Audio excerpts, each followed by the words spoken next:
Hello. Hello. Hi. We are here with Lily and Bean's f1b mini Goldendoodle puppies. You're like, really? Yeah. They're 4 weeks old. 4 weeks old.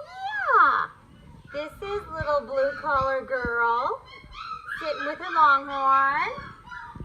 For those of you who are taking home our little longhorn stuffed animals, you can now see how big they are compared to that. And the other two are in my lap here. We have green collar boy and purple collar girl. And who is that? Is that Breeze puppies? Breeze puppies are crying at me. Everybody has to wait their turn. Yes, you do. Say hi, buddy. Say hi. What are you doing? Do you want to go back to the longhorn? Purple was playing with the longhorn a minute ago. So these are some chunky puppies, aren't you? Very well fed. Yes, there's only 3 of them, so they get a lot of milk. Where are you going? What are you going to find? Huh? What are you going to find? Peekaboo. Peekaboo. Hi. You can see little blue collar has a tiny, tiny, tiny stripe of white on her head and then on her chest. And she is a wavy coat. And then we move over here to little, I call it a lime green collar boy.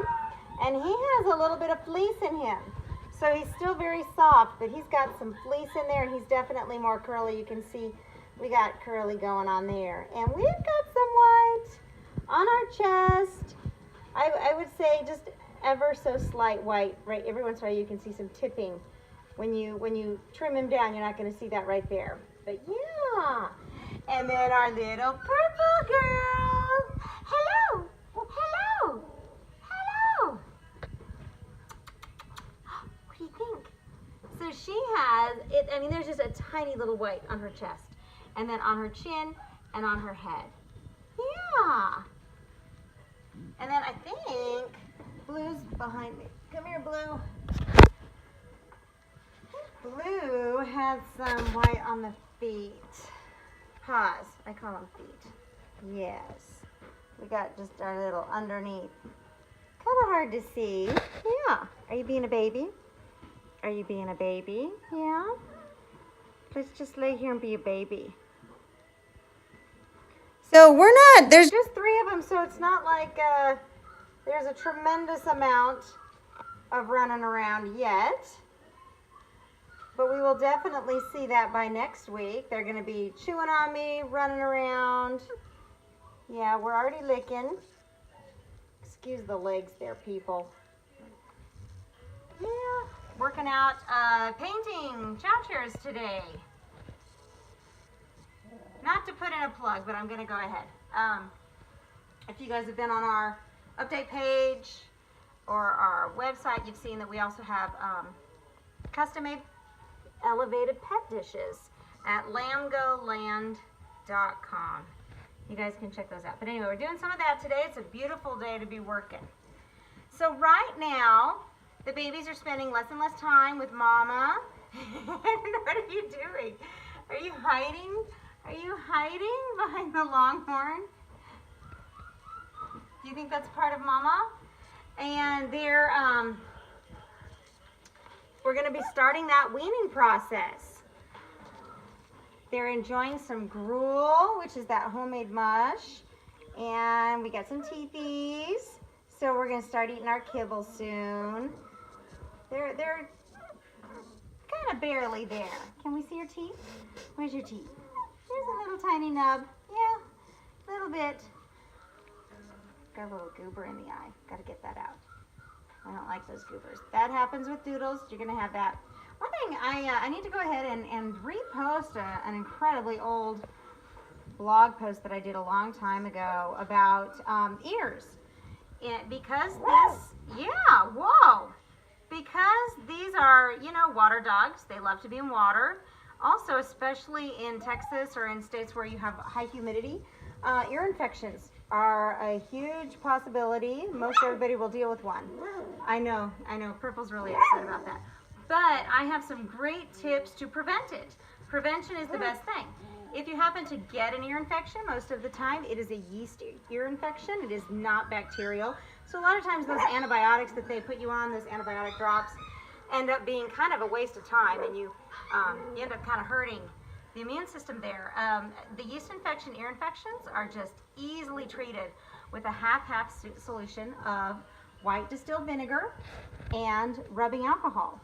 You mix those together and I usually put about 7 drops in the ear, even just once a day, sometimes twice a day if it's a really bad ear infection. This is after kind of cleaning it out though. And that, the vinegar takes care of the yeast infection and the alcohol dries it up. So just some tips there, but I'm going to repost that on our blog or put a link to it here.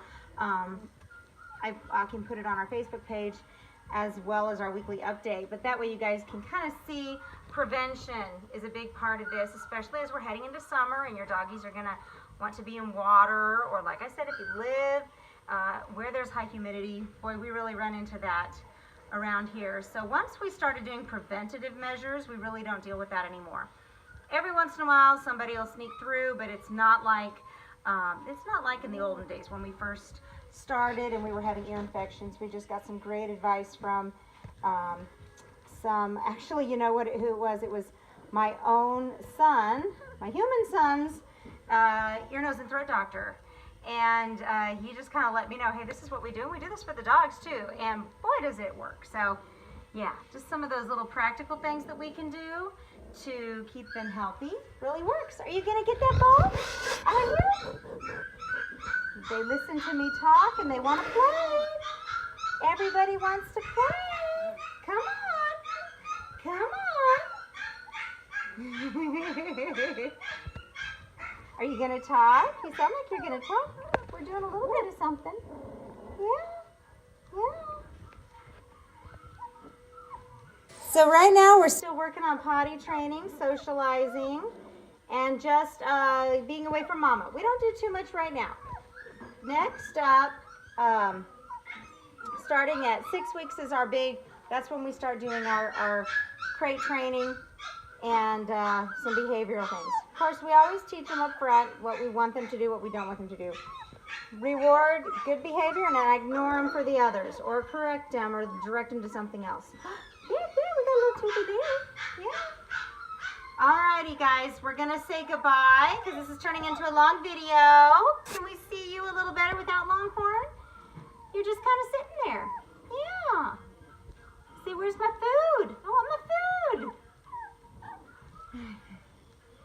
These guys are really sweet. I'm so excited about this litter.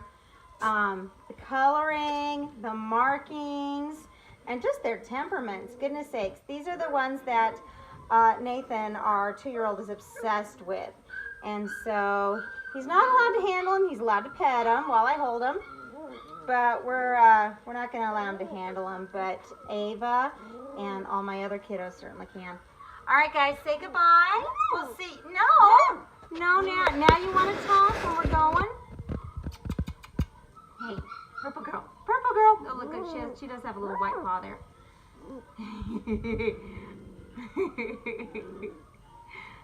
Say bye-bye. Say bye-bye. We'll see you next week. We'll see everybody next week. So this week, everybody from this litter should be receiving, if you haven't already, your directions, puppy picking instructions. And then next week, we'll have our temperament testing. We'll be able to send that out to you guys so everybody can kind of get a feel for what they are looking for. All righty, Bluey. Can you say bye-bye? Say bye-bye.